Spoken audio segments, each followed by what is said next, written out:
امام مالک رحمۃ اللہ علیہ نے حضرت ابن عمر رضی اللہ عنہ سے ایک روایت نقل کی ہے. وہ فرماتے ہیں کہ ایک شخص رسول اللہ صلی اللہ علیہ وسلم کی خدمت میں آیا اور رسول اللہ صلی اللہ علیہ وسلم سے عرض کیا کہ اللہ کے رسول، غریبی نے مجھے تھام رکھا ہے اور مالداری نے یعنی رزق نے مجھ سے منہ موڑ لیا ہے، تو اس صورت میں کیا کروں؟ اللہ کے نبی صلی اللہ علیہ وسلم نے ان سے فرمایا کہ کیا تم وہ تسبیح بھول گئے ہو جو ملائکہ کی تسبیح ہے اور جس کے ذریعے سے مخلوق کو رزق دیا جاتا ہے؟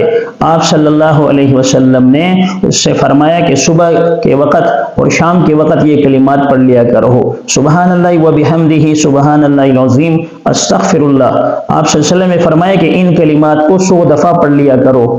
حدیث شریف میں آتا ہے کہ رسول اللہ صلی اللہ علیہ وسلم نے جب ان کو وہ کلمات سکھائے اور وہ شخص وہاں سے روانہ ہوا، کچھ عرصے کے بعد وہ شخص پھر آپ صلی اللہ علیہ وسلم کی بارگاہ رسالت میں حاضر ہوا اور آپ صلی اللہ علیہ وسلم سے فرمایا، اے اللہ کے نبی، مجھے اللہ تبارک و تعالیٰ نے اتنا مال دیا ہے کہ اب ان کا سنبھالنا جو ہے وہ مشکل ہو گیا ہے، یعنی اس کا حساب کتاب رکھنا مشکل ہو گیا ہے. تو ان دعا کو جو ہے وہ صبح شام جو ہے وہ 100 مرتبہ اگر پڑھا جائے گا تو اللہ تبارک و تعالیٰ رزق کے دروازے کھول دیتے ہیں. سبحان اللہ و بحمدہ، سبحان اللہ العظیم، استغفر اللہ.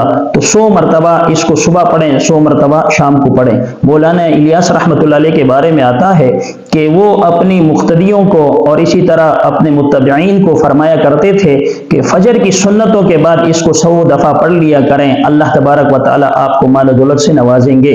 تو صبح کی جو سنتیں ہیں اگر اس کے بعد اس کو پڑھا جائے تو بہت بہتر ہے، ورنہ فرائض کے بعد بھی اس کو پڑھا جا سکتا ہے اور 100 دفعہ اس کو پڑھا جائے. سبحان اللہ و بحمدہ، سبحان اللہ العظیم، استغفر اللہ. اللہ تبارک و تعالی ہمیں اس پر عمل کرنے کی توفیق عطا فرمائے اور ہر پریشانی سے ہماری حفاظت فرمائے. آمین.